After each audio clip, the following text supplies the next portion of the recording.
The church prayed to God constantly. Ang iglesia nag-ampo sa Ginoo nga makanunayon nga nag-ampo ang iglesia sa Ginoo. The word constant, pasabot ani, also has the idea of earnest. Kung mingon tag earnest, sincero. Mo na indikasyon. Pag ikaw kay kanang mapinadayonon ka sa pag-ampo, dili ka mohunong sa pag-ampo, sincero ka sa imuhang gipangayo sa Ginoo. Bidaw sa mga asawa diri kanang dugay nga gisugot ang imo. But Dexter murag kaisa ra man sugod gisugot man dayon sugod ha? Pero kanang gipa ugat-ugatan pa gyud og dagtaas na mga kapanahunan. Unsa man gyud hinungdan nganong gisugot nimo after how many months, year baka ha?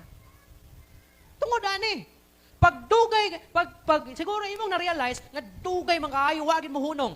Bisag bagyo mo baha. Bisag mo niagian nami o kining nagian nami o bagyong Pablo. Wa mangyapon mo undang lusot mangyapon sa balay. Then approve nimo. Sincero siya sa iyang tuyo nako. Mo nang pinaka hinungdan ra nganong nilahutay siya. Ug ikaw pod nga lalaki, nganong nilahutay ka wa ka mohunong kay sincero ka sa imuhang gugma sa iya. The same pod na sa gihimo niini na mga tawhanan, niini na mga Kristohanon. Nagpadayon sila sa pag-ampo nga sincero diha sa ilang pangamuyo sa Ginoo. Mo na kung muhunong gani ka sa imong giampo sa Ginoo, nagpasabot na nga taphaw ang imong gipangayo. Pwede ra nga dili ihatag, pwede ra pod nga ihatag. Nagpasabot lang na nga dili ka sincero pod nga tubagon sa Ginoo.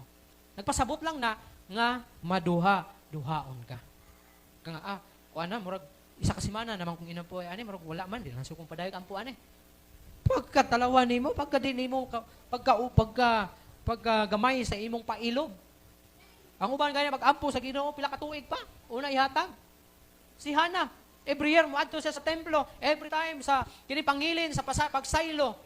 Moadto siya sa templo ni Eli, mag-pray sa Ginoo nga pangayuan siya anak. Dugay na nakaanak na lang tong asawa ni katong asawa banan niya nakaanak na lang siya sa pikas niyang asawa og 5 ka buok niya siya wapay anak. Pila ka tuig na siya atong nilabay? 5 ka anak na. Tong asawa sa iyang nabanan niya nga si Eliakim. Atoy anak 5 ka buok dito sa iyang asawa nga si Bilhal. Kasakay na si asawa. 5 na yang anak adto. Samantalang siya wala pa siya anak. That's why nagabalik-balik siya matagtuig sa templo. Mato siya sa pangilin, sa pagsaylo, mag-ampo sa templo.